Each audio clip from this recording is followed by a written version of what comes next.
Feliz día del Señor a todos mis hermanos. Bienvenidos a nuestras visitas, mis hermanos en las visitas de la ciudad de Los Andes. Que el Señor nos bendiga. Vamos a dar lectura a la Santa Palabra del Señor siguiendo el orden de la lectura que hemos venido teniendo ya desde un tiempo el libro del Evangelio de Marcos. Y en el día de hoy nos corresponde leer el capítulo 6, siguiendo con la lectura, del versículo 45 al versículo 52. Marcos, capítulo 6, versículo 45 al 52.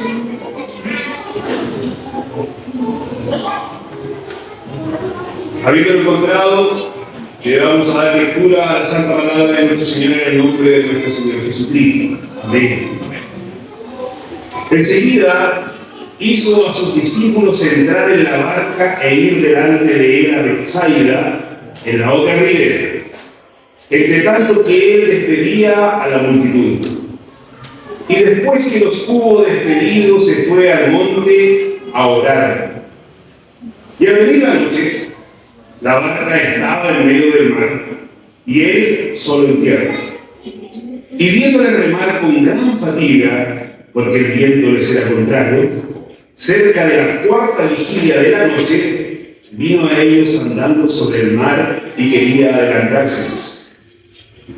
Viéndole ellos andar sobre el mar, pensaron que era un fantasma y gritaron, porque todos le veían y se turbaron. Pero enseguida habló con ellos y les dijo: tened ánimo, yo soy, no temáis. Y subió a ellos en la barca y se calmó el viento, y ellos se asombraron en gran manera y se maravillaban, porque aún no habían entendido lo de los panes, por cuanto estaban endurecidos sus corazones. Amén. Esta es palabra del Señor. Vamos a encomendarnos al Señor en oración. Es mi deseo y ha sido mi oración que Dios nos siga bendiciendo a través de su palabra. Hemos venido siguiendo todo lo que es el relato de Marcos, y ha sido de mucha bendición para nuestras vidas. Permita al Señor que en el día de hoy también su pueblo salga alimentado a través de su palabra. Como el Señor está aquí, porque sabemos que no es una frase cliché cuando decimos que donde hay dos o tres congregados en su nombre, Él está en el medio. Él es una realidad, Él está en medio nuestro. Le vamos a pedir a Él que sea alimentándonos a través de su palabra. Oremos. Padre Todopoderoso, hemos leído tu santa palabra, tu inerrante palabra, tu infalible palabra. Creemos firmemente que esta es palabra tuya, y en ella, Señor, en el día de hoy queremos abrazarnos. En ella, en el día de hoy, Señor, queremos alimentarnos, queremos tomar fuerzas, queremos, Señor bendito, que ella nos hable en esta mañana. Por tu voluntad, has permitido que en este día nos reunamos en este lugar para hacernos bien. Te pido por misericordia que me utilices para tu gloria, para que pueda hablar de tu palabra en esta mañana. Llena mi vida, mi mente, mi corazón de tu presencia, de tu palabra, para que de la abundancia de mi corazón en esta mañana pueda hablar mi boca. Permite que todos los que nos encontramos en este lugar salgamos bendecidos, Señor, por haber sido alimentados por ella. Te pedimos que la dirección de tu Espíritu Santo que está en medio nuestro sea guiándonos, Señor, iluminando mi vida para predicar tu palabra y guiando a mis hermanos para poner atención y poder aprender de ella. Te lo pedimos humildemente, nos encomendamos en los méritos de Jesucristo, tu Hijo, nuestro Señor y Salvador. Amén. El Señor. Hemos leído, mis hermanos, la continuación del relato del capítulo 6. Y la semana pasada veíamos este tremendo milagro que el Señor hizo, uno de tantos más, están en medio nuestro, ¿cierto? Donde con solo 5 panes y 2 peces alimentó una multitud. La palabra del Señor nos dice que eran 5.000 hombres, ¿cierto? Pero no contamos mujeres ni niños. Si hiciéramos solamente una multiplicación por 2 más, 5 por 3, 15, estamos hablando de por lo menos 15.000 personas que el Señor alimentó con 5 panes y con 2 peces. Lo maravilloso de la palabra del Señor es que también tenemos la posibilidad de contrastar y de ver otros relatos, también en este caso de los evangelios, para poder ver el relato de distintos ángulos. Es muy interesante porque a través de ello vamos aprendiendo más lo que el Señor nos quiere enseñar a través de él. Y este relato que leímos en el día de hoy, que es cuando los discípulos cruzan al otro lado, lo podemos ver reflejado en Mateo y también en Juan. Por lo tanto, nos vamos a afirmar de ellos también para ir viendo de distintas perspectivas lo que el Señor nos quiere enseñar y les quiso enseñar también a sus discípulos en aquel día. Hemos hablado que después de calmar la multitud, después de saciar el hambre de aquellos que seguían al Maestro, no hay duda por los panes, por los peces, como lo veremos más adelante, lo seguían porque sabían que era un hombre que hacía grandes prodigios, grandes milagros. Lo seguían porque nadie había hecho lo que él hacía. Lo seguían porque sabían que podía de alguna manera calmar sus necesidades más inmediatas. Ellos estaban completamente, podríamos decir, excitados con el poder de aquel hombre que se paseaba en medio de ellos. Y no ayuda que los discípulos también. Me ayuda que los discípulos, al ver la efervescencia de esta cantidad de gente, en sus corazones algo empezó a tramarse y el Señor les conocía. Porque el Señor conoce el corazón de los suyos.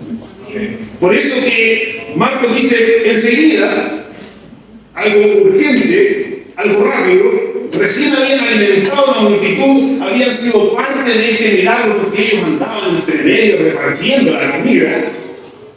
Y el Señor dice, enseguida ya, dejen aquí todo y váyanse. Como que yo ordeno todo, ustedes váyanse. Y enseguida los hizo cruzar al otro lado. Enseguida los despidió del lugar. Y Marcos nos dice más. Dice, enseguida hizo a sus discípulos entrar en la barca e ir delante de él a Betsaida, en la otra ribera, entre tanto que él despedía a la multitud. Y a lo mejor quedaría en nosotros una gran interrogante si no tuviéramos otra visión. ¿Y cuál es la visión de Juan? Juan nos dice, aquellos hombres, entonces, viendo la señal que Jesús había hecho, dijeron, este verdaderamente es el profeta que había de venir al mundo. Pero entendiendo Jesús que iban a venir para apoderarse de él y hacerle rey, volvió a retirarse al monte del sol. Entonces ahora tenemos otra visión. Marcos solamente nos dice, enseguida los despachó. Pero Juan nos dice que querían hacerle rey. Querían tomarlo con la efervescencia que había en el momento, con el sentido sovinista, patriota que había en el momento, y dijeron, este es el rey que estamos esperando. Un hombre que alimenta a una multitud, un hombre que tiene todo el poder para hacer lo que hace, tiene que ser rey ahora. Tomémoslo, hagámoslo rey. No hay duda que en el corazón de los discípulos también estaba esta efervescencia. Sí, es el Mesías.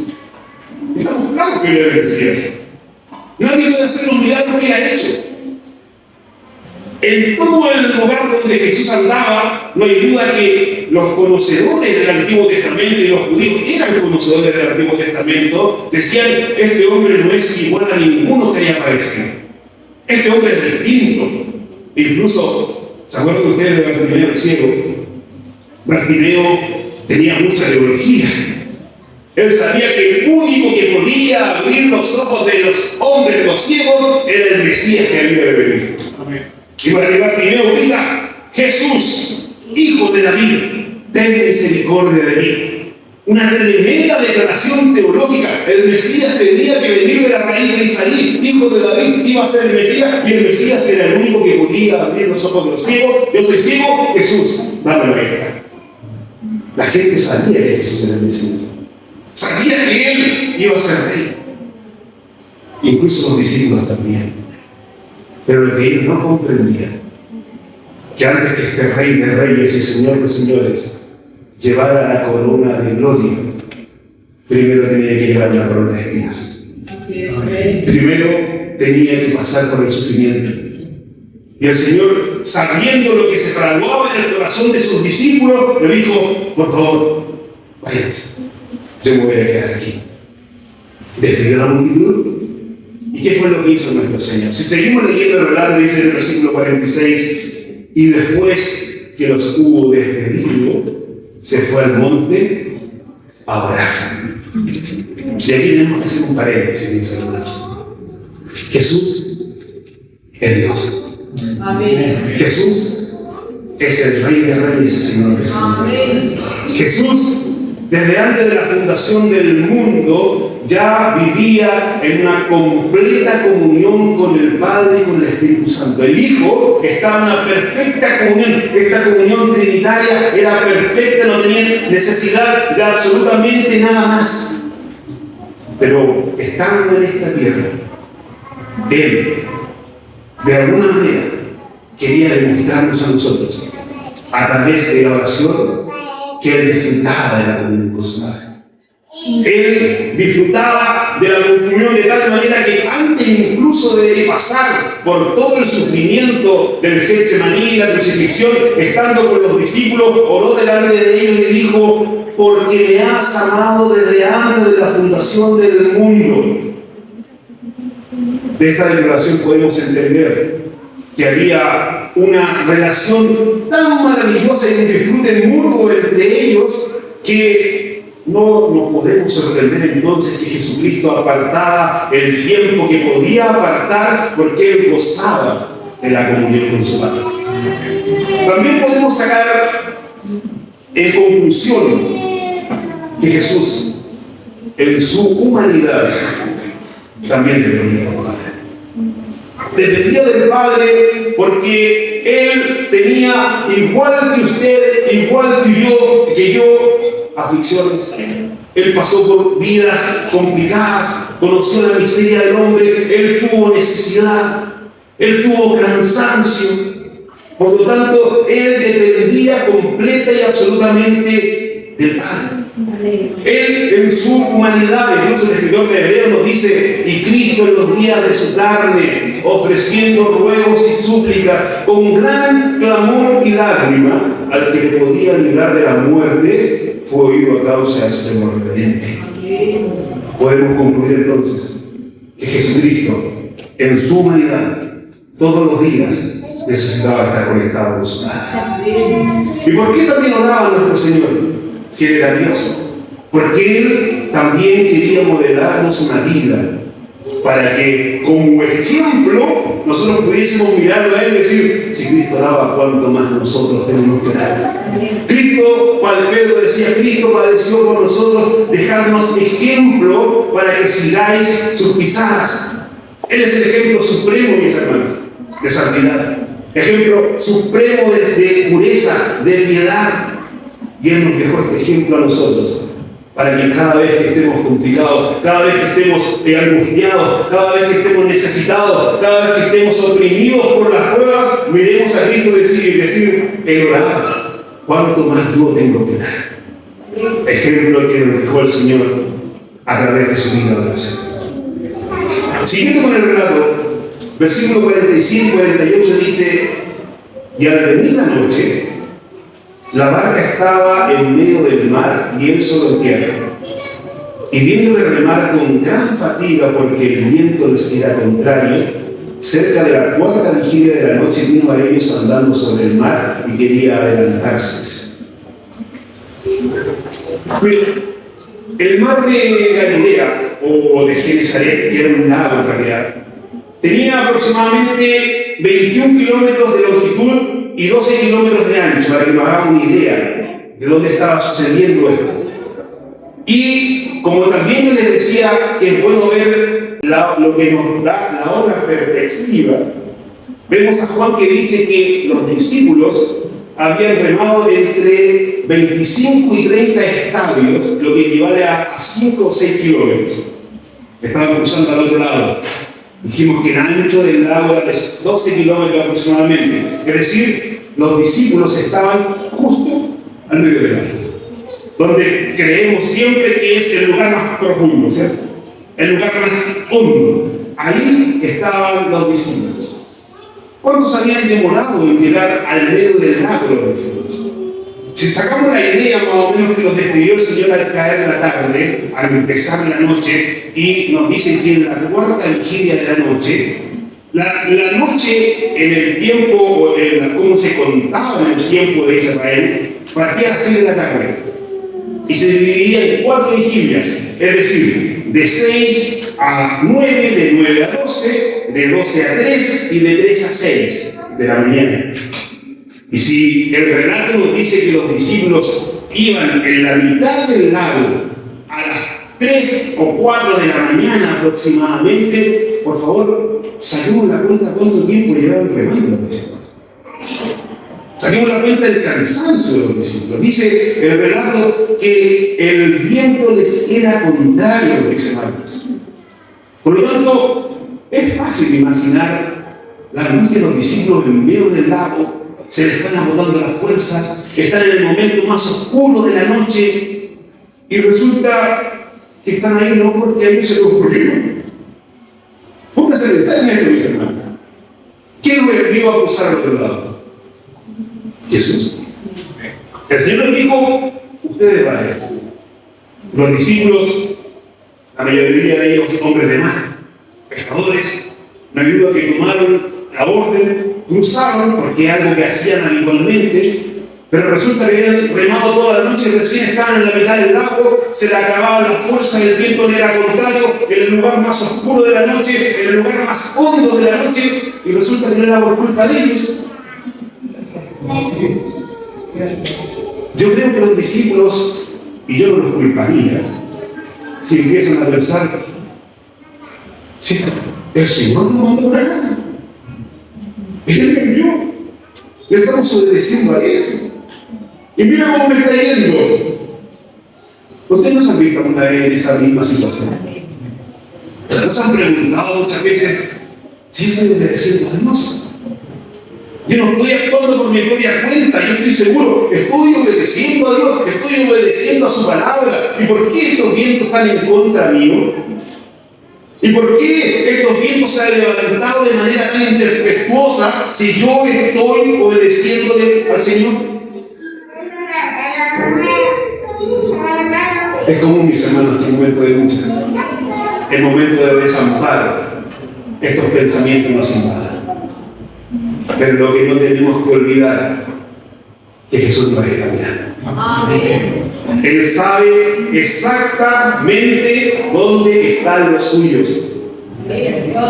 Nuevamente vamos a mirarlo con ojos humanos, porque somos humanos y débiles. El momento más oscuro de la noche, en medio del viento que se había levantado, por lo tanto las olas me imagino que eran contrarias, eran grandes, no se veía absolutamente nada. Si iban a remo, era una pequeña embarcación, era un punto minúsculo en medio del agua. Pero, ¿qué nos dice la palabra del Señor? Los ojos de Jehová están sobre los justos y atentos sus oídos al clamor de ellos. También, no temas, estoy contigo, no desmayes, yo soy tu Dios. Estos discípulos, a pesar de la oscuridad de la noche, a pesar de que estaban en el medio del mar, para ellos absolutamente perdido, a pesar de la negra noche, Dios los vio. Amén. Jesús, que es Dios, les vio y fue a ellos andando sobre el mar. ¡Qué maravilloso es! ¡Qué extraordinario es el poder de Dios! ¡Qué extraordinario es haber visto en ese tiempo esta tremenda hazaña! Porque Jesús podría haber llegado nadando. Tenía el poder para hacerlo. 5 kilómetros, en medio del mar, ya dices una tremenda hazaña humana, ¿cierto? Pero él llegó como ya lo había anticipado Job. Job, capítulo 9, versículo 8. El sol extendió los cielos y anda sobre las olas del mar. Porque Jesús es Dios. Bendito y alabado sea su nombre para siempre. De esta manera, mis hermanos, caminando sobre las aguas, él llegó al punto exacto donde estaban sus discípulos. Agustín dijo en una oportunidad: él vino caminando entre las olas, y así él pone todas las tormentas de la vida bajo sus pies. Cristianos, ¿por qué tienen miedo? Que eso no pasa. Él sabe dónde estamos. Él sabe el punto exacto de la tormenta de su vida. Él sabe el punto exacto cuando sus fuerzas se están agotando. Pero Él no ha dejado de mirarnos. Él nos ha dejado de mirar. Y Él llegará. Tenga la seguridad absoluta. Él llegará. Bendito sea su nombre. Siguiendo el relato, dice: viéndoles ellos andar sobre el mar, pensaron que era un fantasma y gritaron, porque todos le veían y se turbaron. Nuevamente les invito a ponerse en las sandalias, o mejor dicho, en las mojadas sandalias de los discípulos. Ellos nuevamente nos vamos a situar en ese momento. Estamos en una pequeña barca, estamos remando y ya no nos quedan fuerza, los músculos entumecidos, se nos están de alguna manera paralizando los brazos, no tenemos voz de tanto gritarnos unos a otros. El mar está completamente, podríamos decir, soberbio, violento, y de repente, en medio de la oscuridad, ustedes ven que viene una figura humana caminando. ¿Cómo hubiésemos reaccionado nosotros también? Pongámonos en las sandalias de los discípulos. No podemos decir: ¿cómo no tienen ellos fe en el Señor? Yo creo que se gritaban más fuerte. Aunque estaba leyendo que cuando dice acá y gritaban, lo que realmente quiere decir es chillaron. Chillaron. Fue tan grande podríamos decir, la sorpresa. Fue tan grande el miedo que tuvieron, que cuando vieron caminar una figura humana por encima del agua, esto es un fantasma, dijeron. Esto es un fantasma. Yo no lo puedo culpar de la reacción, porque yo hubiese, como les digo, gritado igual. Pero enseguida, el que venía caminando sobre las aguas le dijo: tened ánimo, yo soy, no temáis. Podría haberle dicho: ¿para qué iba Jesús? Está bien. Pero él se identificó de la misma manera que se identificó con Moisés en la zarza ardiente. El gran yo soy iba caminando sobre la zarza. El gran yo soy iba al rescate de sus hijos. Bendito sea su nombre. Mis hermanos amados en el Señor, si alguien dice en medio de un problema, si alguien nos dice, que muchas veces pasa, y por querer ayudar, tranquilo, ten ánimo, somos falibles, nadie puede cumplir una promesa. Su hermano puede estar en una tremenda dificultad y solamente por darle ánimo podemos decir: tranquilo, todo va a salir bien. No sabemos si va a salir bien. Pero el que puede hablar con seguridad, el único que puede decir: tranquilos, no teman, sean valientes, contrólense, es el mismo que le dijo a los padres de una niña muerta que la llevaban: no lloréis, no está muerta, ella solo duerme. Fue el mismo que le dijo a una hermana que llevaba a su hermano hace 4 días ya muerto: ¿no te he dicho que si creyeres verás la gloria de Dios? Él, el gran yo soy, al que Isaías vio sentado en el trono cuando sus faldas llenaban el templo, él caminó sobre las aguas para ir al rescate de sus hijos. Qué hermoso mis hermanos, es saber que igual que en ese tiempo, el gran yo soy está en medio nuestro. Y Él nos dice, no temas. Es muy lindo este dato. La palabra no temas sale 365 veces escrita en la Biblia, por lo menos en la versión de español. 365 veces escrita, no temas. Es decir, cada día del año, el gran yo soy nos dice a nosotros, no temas, hijo mío, no temas. El gran yo soy también. Ahora bien, no podemos avanzar en este relato, como les dije yo, estamos mirando de todas las perspectivas del Evangelio, sin que nos pongamos a pensar en Pedro, el impetuoso Pedro. Aunque Marcos no lo menciona, sí lo menciona Mateo. Cuando Jesús caminaba sobre las aguas, lo voy a leer, dice, entonces le respondió Pedro y dijo, Señor, si eres tú, manda que yo vaya aquí sobre las aguas. Y él dijo, ven. Amén. Y descendiendo Pedro de la barca, andaba sobre las aguas para ir a Jesús. Pero al ver el fuerte viento tuvo miedo y comenzando a hundirse dio voces diciendo, Señor, sálvame. Al momento Jesús, extendiendo la mano, asió de él y le dijo, hombre de poca fe, ¿por qué dudaste? Es interesante, mis hermanos, saber, como hemos aprendido, que el Evangelio de Marcos es, podríamos decir, casi una transcripción de las vivencias de Pedro. Hemos entendido que Pedro, de alguna manera, orientó a Marcos para que escribiera este Evangelio. Y justamente Pedro omite, o Marcos omite, este tremendo relato. ¿A quién le hubiese gustado contar en sus memorias que caminó sobre las aguas? ¿Quién no estaría tentado a eso? No, yo caminé sobre las aguas. Entonces muchos dicen que a lo mejor Pedro justamente para contrarrestar esto y que de alguna manera se viera un tanto su ego trabajando, omitió el incluir en el relato de Marcos cuando él caminó sobre las aguas. O también algunos dicen que también no quería sentirse humillado porque cuando él dijera yo caminé sobre las aguas, pero él sí, pero te a los 2 pasos. Porque te falta la fe. Pedro no lo incluye, pero sí lo incluye Mateo. Ahora, esta vivencia que tuvo Pedro, mis hermanos, de alguna manera es una tremenda enseñanza también para todos nosotros.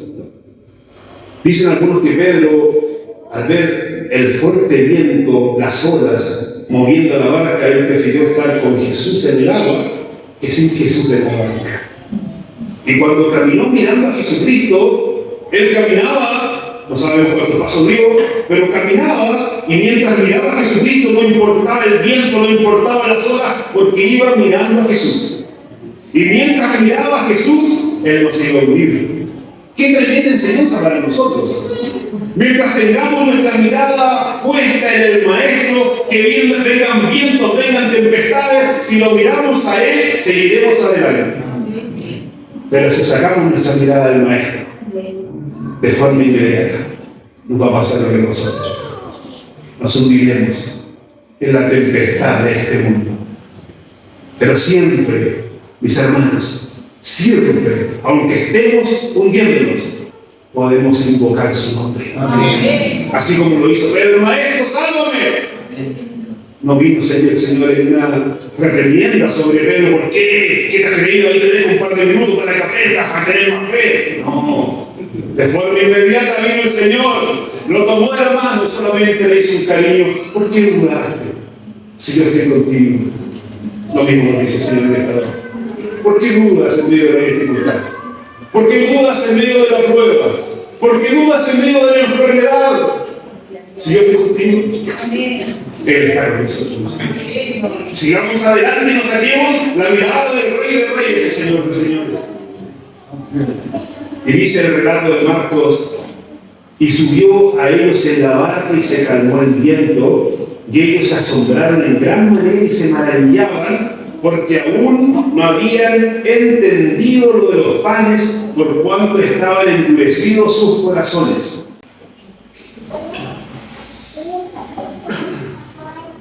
Es interesante, mis hermanos, ver cómo los evangelios terminan esta historia. Y es bueno también tener las tres visiones, insisto en ello. Porque si solo nos quedáramos con el relato de Marcos, de alguna manera no entenderíamos bien el por qué estaban por una parte asombrados en gran manera, por otra parte se maravillaban también, pero Marcos agrega, pero aún no habían entendido lo de los panes, por cuanto estaban endurecidos sus corazones. Pero el Señor nos dejó lo que nos dice Pedro. Pero antes quiero hacer un paréntesis. En el momento que Juan ve esta tremenda maravilla de parte del Señor, él dice lo siguiente: ellos entonces con gusto le recibieron en la barca, la cual llegó enseguida a la tierra donde ellos vivían. Aquí tenemos el relato de Juan. Juan dice que Pedro, el Señor, subieron a la barca y de forma inmediata la barca llegó donde ellos estaban. Enseguida, dice Juan. Al principio dije que ellos habían remado casi 6 o 7 horas y estaban solamente en la mitad del lago, ¿cierto? Ahora Juan nos dice que en cuanto el Señor subió a la barca, esos otros 6 o 7 kilómetros donde se habían demorado por lo menos 6 horas de remar, lo hicieron enseguida. Un tremendo milagro también. Las 6 horas que se demoraron en llegar a la mitad, la hicieron enseguida y llegaron a la otra orilla. ¿Y qué nos dice ahora Mateo? Mateo nos dice: entonces los que estaban en la barca, viendo lo que hicieron, le adoraron diciendo: verdaderamente eres hijo de Dios. Entonces, tenemos a Juan diciendo que enseguida llegaron a la otra orilla, y tenemos a Mateo diciendo que le adoraron diciendo: verdaderamente eres el Hijo de Dios. Pero seguimos estancados en que Marcos decía que todavía su corazón estaba endurecido, que todavía su corazón estaba completamente, no había entendido lo de los panes. Y aquí tenemos que tomar lo que quiere decir Marcos con entender. Viene en este escrito de una raíz griega que significa analizar la evidencia y llegar a una conclusión. Marcos estaba diciendo que ellos analizaron la evidencia, llegaron a una conclusión. Pero ¿a qué conclusión realmente llegaron? ¿Cómo empezaron a proyectar sus vidas al lado del Mesías? ¿Qué estaban pensando los discípulos cuando vieron al Maestro hacer lo que estaba haciendo? ¿Qué pensaron los discípulos cuando vieron al Maestro alimentar a esa multitud? ¿Qué pensaron los discípulos cuando vieron al Maestro caminar sobre el mar? ¿Qué pensaron los discípulos cuando vieron que la barca llegó enseguida a la otra orilla? Sí, eres el Hijo de Dios, pero ¿estaban realmente entendiendo el mensaje? Podemos ver nosotros en la Escritura que un día se le acerca la madre de 2 discípulos, la madre de Santiago y de Juan, y le dice: Señor, por favor, que uno de mis hijos se sienta a tu derecha, que otro de mis hijos se sienta a tu izquierda. No hay duda que ellos estaban completamente convencidos, como yo decía hace un rato, que el Maestro era el Mesías, pero que iba a instaurar su reino ya. Ellos decían: el gobierno romano, el imperio romano nos tiene subyugados, queremos dejar de lado esta tiranía que tiene sobre nosotros, el Mesías ha llegado, va a instaurar su reino y nosotros vamos a estar al lado de él. Por eso podemos ver también las reacciones de los discípulos cuando, por ejemplo, el Señor fue tomado prisionero en el huerto. Ellos eran minoría absoluta. Pero aún así, Pedro saca su espada y empieza a luchar, entre comillas, creyendo y diciendo: si estoy al lado del que caminó sobre el mar, Estoy al lado del que alimentó una multitud con 5 panes y 2 peces. Estoy al lado del que tiene el poder para decirle al viento y al mar detente. Yo voy a hacer el primer movimiento, él va a hacer todo lo demás, pero yo también voy a quedar ahí señalado como el que quiso pelear con el Señor, al lado de él. Ellos querían situarse, no hay duda, en un reino mesiánico allá en Israel. Pero el Señor venía con un propósito más grande que ese. Él no venía solamente a terminar con el imperio romano, Él venía a terminar con el imperio de la muerte. Él venía a terminar con el imperio del pecado. Y para eso era necesario que Él pasara lo que había sido preparado para Él desde la eternidad. Era necesario que Él pudiese venir a este mundo como un manso cordero y entregarse para ser por nosotros sacrificado. Él le decía, no hay duda, sí, yo soy más que el rey David, yo soy más que el rey Salomón, entiéndanme, pero todavía no ha llegado mi hora. Incluso vemos más adelante, cuando en un relato de Lucas, el Señor ya no dejó de lado el eufemismo, dejó de lado los ejemplos y fue directo y les dijo, este soy yo. Leamos el relato de Lucas. Lucas 18, 31 al 34.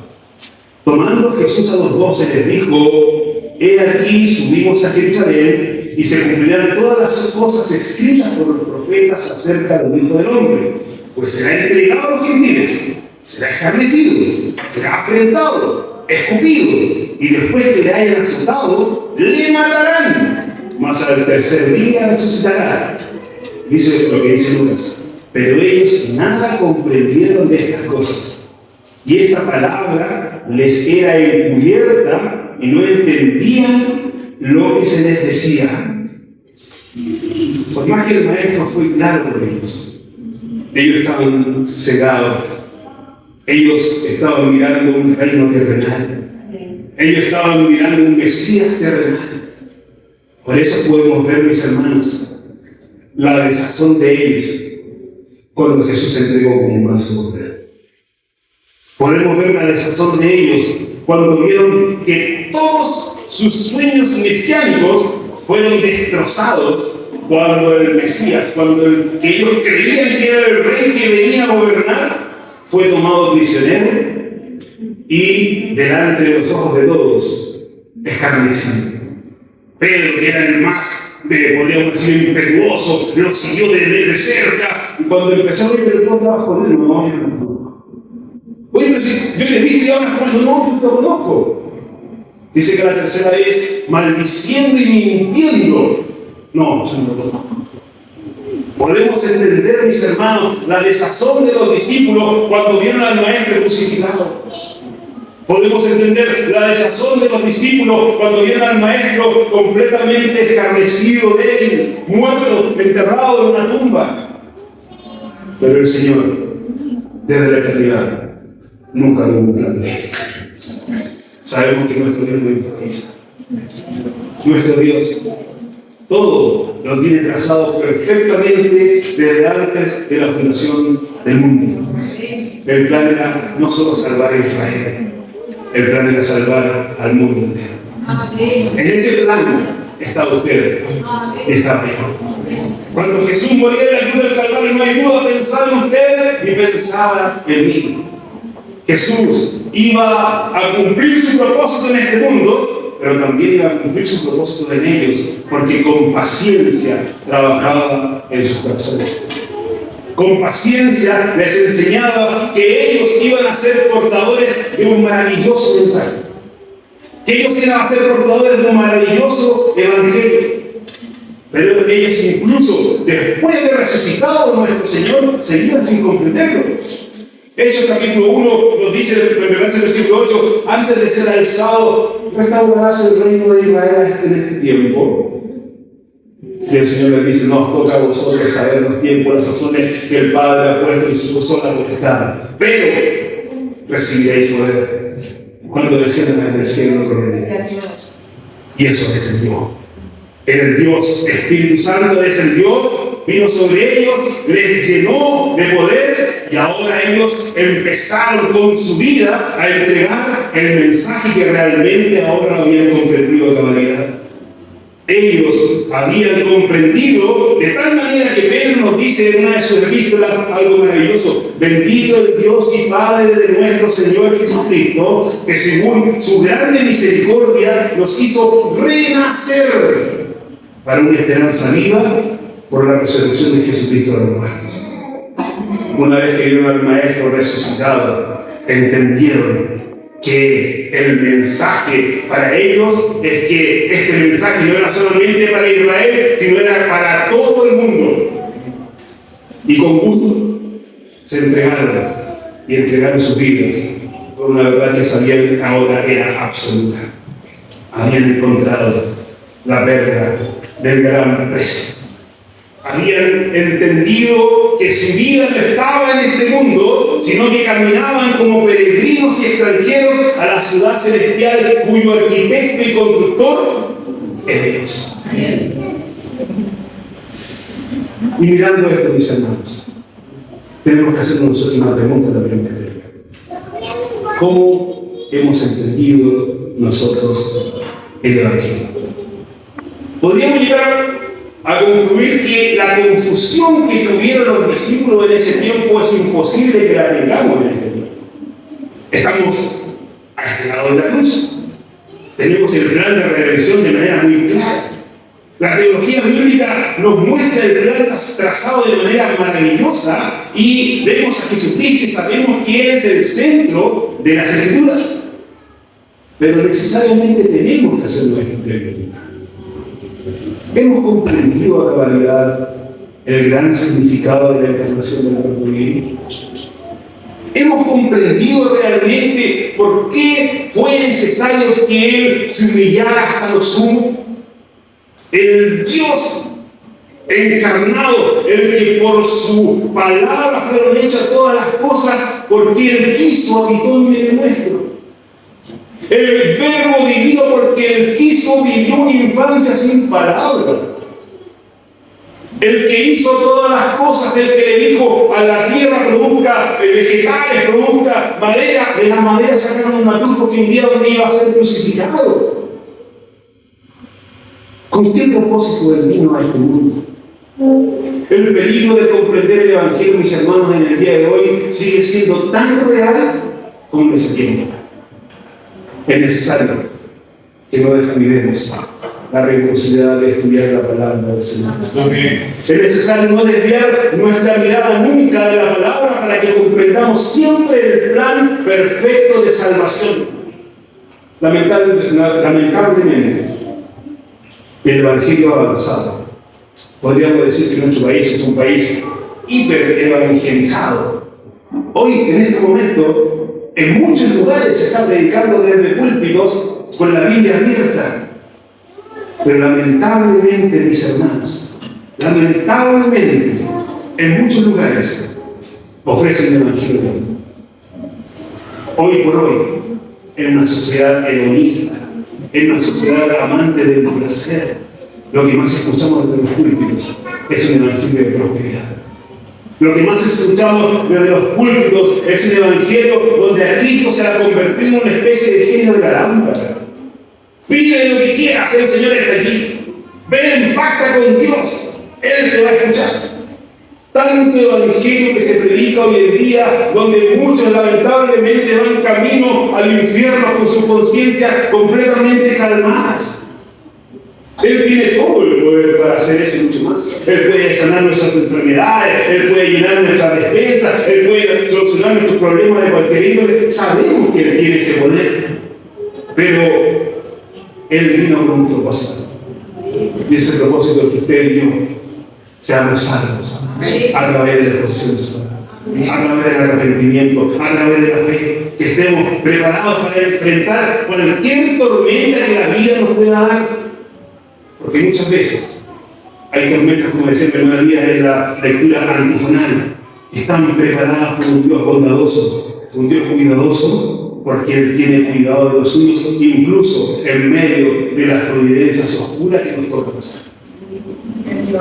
Cuando estamos acostumbrados a vivir un evangelio donde se nos ofrece que vamos a vivir una tranquilidad extrema porque somos hijos de Dios, cuando viene la primera tormenta que viene de Él, muchas veces decaemos. Pero cuando nos miramos y miramos el Evangelio del Señor, nosotros podemos decir: Cristo está conmigo. Y esto que algo que le puede suceder a cualquiera. Nosotros vemos en la Biblia, Salmos 33, Asaf mirando cómo al impío le iba bien. Asaf miraba para el lado, incluso Asaf llegó a decir: verdaderamente en vano he limpiado mi corazón y lavado mis manos en inocencia, pues he sido azotado todo el día y castigado todas las mañanas. Asaf, un salmista, lo bendito de esto que quedó registrado para nuestro entendimiento también. Pero podemos seguir leyendo Asaf. Y Asaf dice: hasta que entrando en el santuario pude comprender. Quiero leer lo que él escribió en la Nueva Traducción Viviente. Sin embargo, todavía te pertenezco. Me tomas de la mano derecha, me guías con tu consejo y me conduces a un destino glorioso. Ese es nuestro Señor. Amén. Con paciencia trabaja en nuestras vidas. Al igual que con los discípulos, Él seguirá trabajando en nuestras vidas día tras día. Al igual que con los discípulos, con paciencia seguirá moldeando nuestras vidas, porque hay una promesa bendita en la palabra del Señor para todos nosotros. El que comenzó en vosotros la buena obra, la perfeccionará hasta el día de Jesucristo. Yo no sé, mis hermanos, en este momento, en qué etapa de la travesía está usted. Puede que esté recién empezando a remar, puede que esté en medio del viaje y todavía tiene fuerza. Y a lo mejor ha salido algún hermano que se le acabó la fuerza, y a lo mejor, como tenemos un corazón que se inclina al mal, podemos hasta mirarlo por encima del hombro. ¿Cómo el hermano puede hacer?